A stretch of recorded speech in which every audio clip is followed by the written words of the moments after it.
Hello, thanks for joining me again.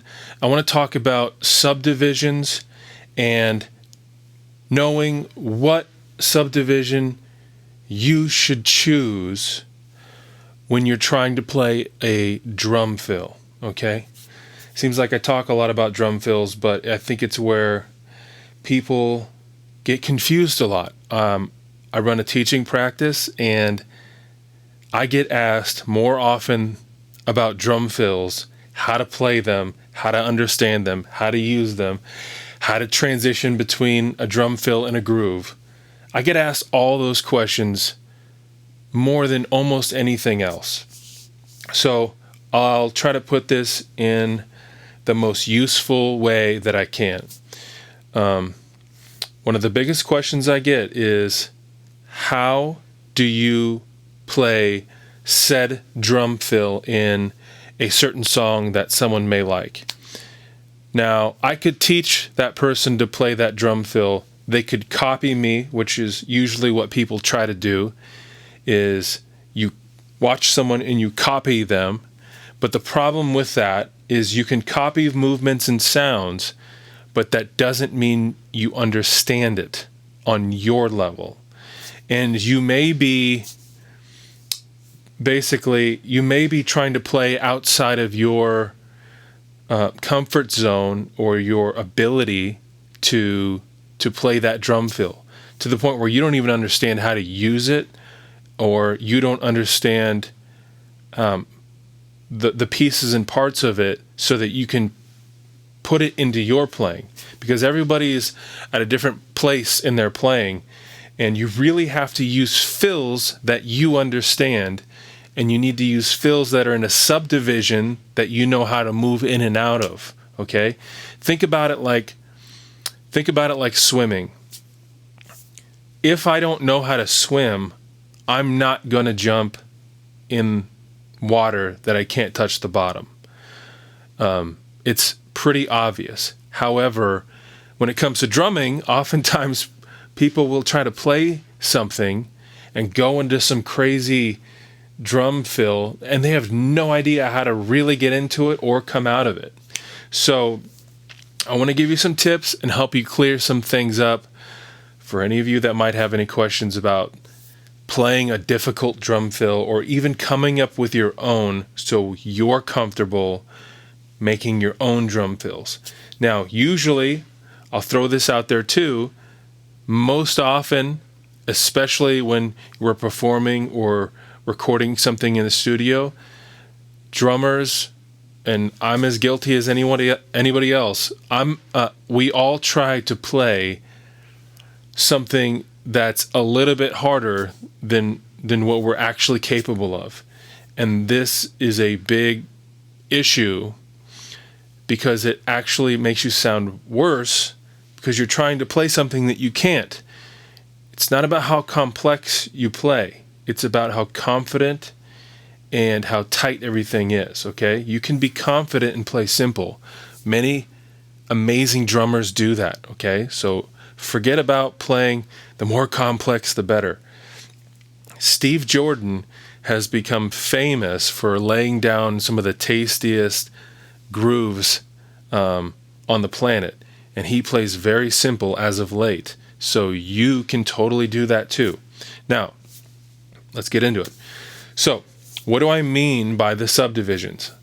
I try to link everything to a eighth note groove or an eighth note pulse. And what this means is 1 and 2 and 3 and 4 and. Most popular American music uses that kind of grid. Okay, that's an eighth note rhythm. All right. Now, if you can attach any fill that you want to play to that, you're pretty much golden. All right. The first thing that I want to demonstrate is, before you move things to the kit, hitting the cymbals and the toms, you should be able to play every note in that subdivision on the snare before you try to do anything else. And one step further, you should try to say the subdivision before you even play it. What I mean by that is, if I'm counting, or if I'm playing 1 and 2 and 3 and 4 and I should be able to move to the next subdivision with my mouth. 1E and a 2E and a 3E and a 4E and a 1 and 2 and 3 and 4 and if this is too difficult, what you can do is you can just make sounds, because if it's too many things or it's too quick, I understand you can't say all of the words. Like when it comes to 16th note triplets, I have a hard time saying 1 triplet and triplet, 2 triplet and triplet, 3 triplet and triplet, 4. I can't say that very fast. So what I'll do is da-ga-da, da-ga-da, da-ga-da, da-ga-da, da-ga-da, da-ga-da, da-ga-da, da-ga-da, da. Okay? 6 sounds of any kind. Whatever works for you, it will be great. And what I mean by that is if I'm playing an 8th note groove, 1 and 2 and 3 and 4 and da-ga-da, da-ga-da, da-ga-da, da-ga-da, da-ga-da, da-ga-da, da-ga-da, da-ga-da, boom. If I can say that, the chances of me being able to play that are very good, okay?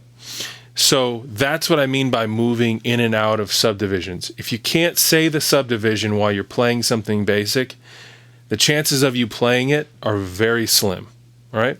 So the way that you can practice this is putting it on the snare drum first, okay? I'll keep the talking to a minimum in between the playing, but I'm going to play an 8th note groove, and then I'm going to do an 8th note fill. So 1 measure of groove, 1 measure of fill. Then I'll go back to the 8th note groove, and then I'll do a 16th note fill. And then I'll go back to the 8th note groove, and then I'll do a 16th note triplet fill. Okay, so 8th note fill, 16th note fill, and then a 16th note triplet fill. All on the snare first. Okay, here we go.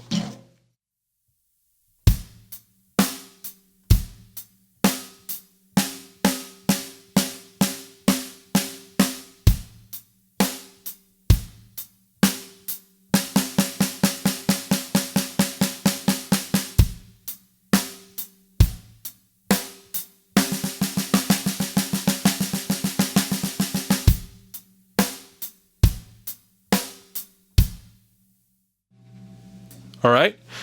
So the way I did that, knowing that I can play it on the snare, I no doubt have the confidence to move it around. So I'll do the same thing now, but this time I won't keep it, a lot of times people say it's boring to keep it on the snare. I would disagree, but I'll do the same thing, and this time I'll do the 8th note groove and move it around. And then I'll do the 16th note and move it around. And then I'll do the 16th note triplet thing and move it around. Here we go.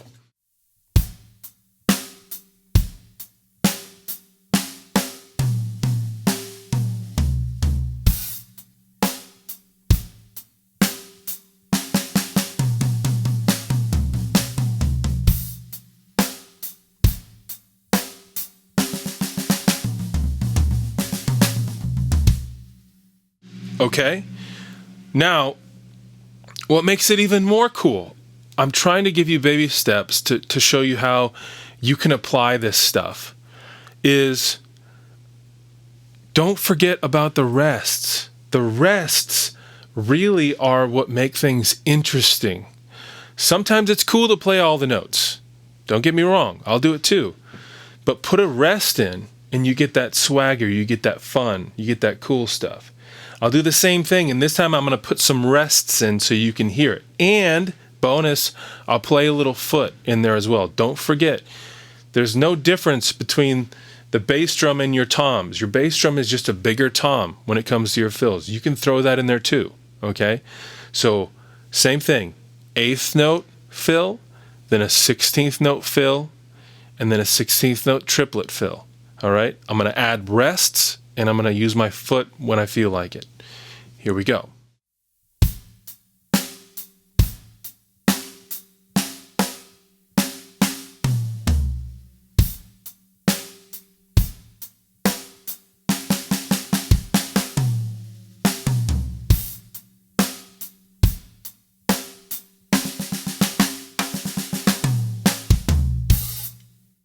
Okay, so I just gave you, a rough example of how you can take ideas from the very basic. Step one, understand the subdivision you're going to use. I use 8th note, 16th note, and 16th note triplet because they're extremely popular and they work well in many situations. So say the subdivision first. Step 2, play it on the snare. Step 3, move it around. Step 4, add some rest, use your feet. And if you understand it, then you can apply it however you like. And the days of you having to memorize every tiny little drum fill that you want are gone. And then the time for you to play and feel free. And as long as you understand the song structure, what you play within the song is entirely up to you. And then you're having fun all night long while you play the drums. And that is what it's about, okay? So practice all of those tips. Watch it again. If you need to write down those steps, make sure you do that. But take your time. This stuff takes time to learn, all right? I have students that it takes them months and months sometimes to get it down. Some people learn it quick, some people slowly. It depends on how much time you work on it. So take your time, be honest with your practice time, be consistent, and I'll see you next time. Thanks.